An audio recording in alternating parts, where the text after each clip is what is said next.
किसी भी लड़की की सुंदरता उसके चेहरे से ज्यादा दिल की होती है। अशोक भाई ने घर में पैर रखा। अली सुनती हो? आवाज सुनते ही अशोक भाई की पत्नी हाथ में पानी का गिलास लेकर बाहर आई और बोली, अपनी बेटी का रिश्ता आया है।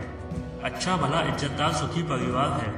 लड़के का नाम युवराज है, बैंक में काम करता है। बस बेटी हाँ कह दे तो सगाई कर देते हैं।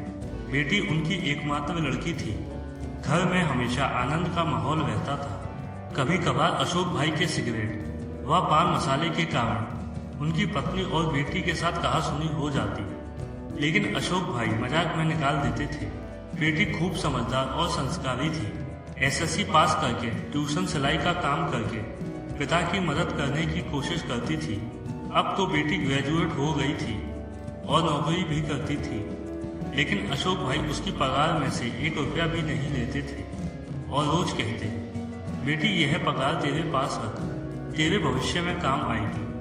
दोनों घरों की सहमति से बेटी और युवराज की सगाई कर दी गई और शादी का मुहूर्त भी निकलवा दिया। अब शादी के 15 दिन और बाकी थे। अशोक भाई ने बेटी को पास में बिठाया और कहा, बेटा तेरे ससुर से मेरी बात हुई। उन्होंने कहा, दहेज में कुछ नहीं लेंगे, ना रुपए ना गहने और ना ही कोई चीज।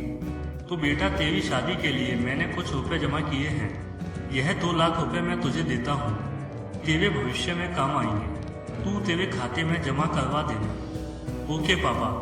बेटी छोटा सा जवाब देकर अपने रूम में चली गई। समय को जाते कहाँ देर लगती है। शुभ दिन बारात आंगन में आई। पंडित जी ने विवाह विधि शुरू की। फिर फेरे फिरने का समय आया। कोयल जैसे कुहकी हो ऐसे बेटी 2 शब्द में बोली, रुको पंडित जी, मुझे आप सबकी उपस्थिति में मेरे पापा के साथ बात करनी है। पापा, आपने मुझे लाड प्यार से बड़ा किया, पढ़ाया लिखाया, खूब प्रेम किया। इसका कर्ज तो चुका नहीं सकती, लेकिन युवराज और मेरे ससुर जी की सहमति से आपने दिया 2 लाख रुपए का चेक मैं वापस देती हूँ। इन रुपयों से मेरी शादी के लिए हुए उधार वापस दे देना और दूसरा चेक 3 लाख रुपए का जो मैंने अपनी पगार में से बचत की है।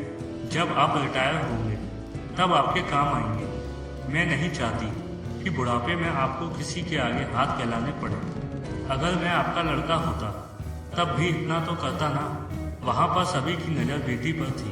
पापा, अब मैं आपसे जो दहेज मांगू वो दोगे? अशोक भाई भारी आवाज में, हाँ बेटा, इतना ही बोल सके। तो पापा मुझे वचन दो, आज के बाद सिगरेट को हाथ नहीं लगाओ। तंबाकू पान मसाले का व्यसन आज से छोड़ दो। सबकी मौजूदगी में दहेज में बस इतना ही मांगती हूँ। लड़की का बाप मना कैसे करता?